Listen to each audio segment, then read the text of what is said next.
Halo teman-teman, kembali lagi bersama saya Christian Dianis Moro. Kali ini saya akan mereview sebuah film yang berjudul Invictus. Nah, mungkin tidak banyak dari kita yang pernah nonton film yang berjudul Invictus, selain karena tidak diputar di bioskop. Film ini mengangkat tema olahraga rugby sebagai topik utamanya. Nah, di film ini banyak membicarakan sosok seorang Nelson Mandela. Mungkin kita sebagian besar dari kita pastinya sudah kenal dengan sosok Nelson Mandela ya. Di film ini menceritakan bagaimana sosok Nelson Mandela memimpin Republik Afrika Selatan. Di tahun-tahun awal dirinya sebagai presiden, sosok Nelson Mandela yang diperankan oleh Morgan Freeman inilah yang memberikan nilai plus dari saya untuk film ini. Kita tahu di Indonesia olahraga rugby tidak populer ya, seperti di Afrika, sehingga pasti dari kita mungkin saya sendiri pun tidak tahu olahraga ini seperti apa. Jalan cerita dari film ini pun mungkin biasa saja, sangat disayangkan ya dengan kualitas cerita yang biasa saja ini, mengingat sejumlah nama besar yang menghiasi film ini seperti Matt Damon dan Morgan Freeman sebagai dua peran utama dalam film ini, serta Clint Eastwood yang duduk sebagai sutradara. Tapi kalau kita jeli dan kita cermati film ini, kita bisa belajar sebuah hal yang sedikit mengubah perspektif kita. Lalu apa hubungannya film ini dengan kepemimpinan? Yang pertama yaitu pemimpin besar memiliki jiwa yang besar. Hal yang menarik dapat dipelajari dari sosok Mandela yang tergambar dari film ini adalah jiwa besarnya menghadapi kelamnya sejarah rasisme di negara tersebut. Ia tidak membiarkan kemarahan akan tindakan diskriminasi dan perilaku tidak adil menguasainya. Ia tidak membiarkan dendam atas hukuman penjara selama puluhan tahun di sel yang kecil mengubah sikap lembutnya terhadap kaum kulit putih. Baginya, yang sudah berlalu biarlah berlalu. Mereka belajar dari satu hal.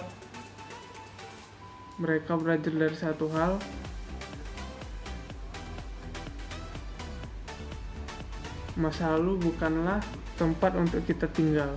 Masa lalu adalah tempat untuk kita belajar bagaimana hidup lebih baik di masa kini dan masa depan. Sebagaimana seorang pemimpin, ia tidak akan membiarkan hal kecil itu menghambat langkahnya. Bisa dibayangkan apa jadinya kalau Nelson Mandela memendam kemarahan tersebut. Mungkin pemandangan yang sama seperti di televisi kita akan tersaji di sana, di mana para elit di bangsa kita berteriak, saling mencaci, saling tuding di depan publik tanpa rasa malu. Urat toleransi, kesabaran dan jiwa besar menjadi hal yang langka. Kebenaran subjektif, kebenaran menurut kacamatanya sendiri adalah alibi kuat bagi mereka untuk marah dan berperilaku demikian. Marah tidaklah negatif. Dalam konsep kecerdasan emosi, marah pada kondisi yang tepat dan dengan takaran yang pas, itulah yang disebut marah dengan bijaksana. Jadi memang kuncinya adalah kebesaran jiwa untuk memaafkan dan pengendalian diri untuk marah dan proporsional. Yang kedua, seorang pemimpin harus dekat dengan rakyat.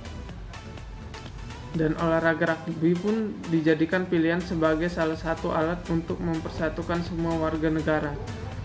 Karena menurutnya olahraga adalah bahasa universal yang tidak memandang warna kulit. Beliau yakin persatuan itu bisa tercapai dan dunia pun akan melihat Afrika Selatan yang baru. Maka beliau pun mulai mengundang minum teh kapten tim rugby tersebut, mengobrol, dan sang kapten menjadwalkan tim rugby untuk melakukan tur agar lebih dikenal ke seluruh negeri.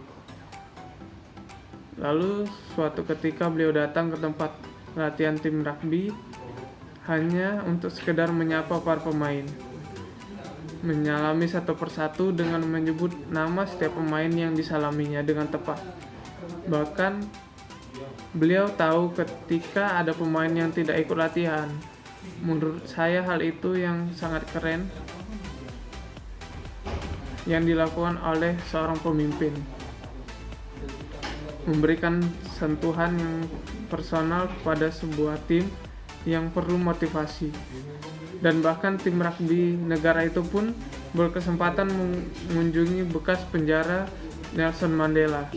Di sana mereka menemukan inspirasi dan terkagum-kagum bagaimana mungkin seorang yang telah dipenjara sekian puluh tahun ketika bebas dan memiliki kekuasaan tidak punya hasrat untuk balas dendam. Padahal kalaupun beliau mau itu mungkin mudah saja untuk dilakukannya. Nah, kesimpulan dari film ini menurut saya adalah kegigihan seorang Nelson Mandela dalam mempersatukan rakyat untuk tidak membedakan warna kulit tidak dapat diragukan lagi, demi terciptanya negara yang solid di mana perbedaan suku dan ras utamanya warna kulit. Mandela rela melakukan apapun. Tidak ada rasa untuk melakukan balas dendam dalam diri Mandela. Mandela melakukan pendekatan terhadap rakyat tanpa menghiraukan sikap sinis yang ditujukan kepadanya. Mungkin jiwa kepemimpinan inilah yang seharusnya dicontoh kepada semua pemimpin-pemimpin yang ada di dunia. Kegigihan serta kedekatan terhadap rakyat bisa diadopsi pemimpin-pemimpin dunia supaya lebih dekat dengan rakyat ataupun anggota, demi terciptanya satu tujuan yang telah ditentukan.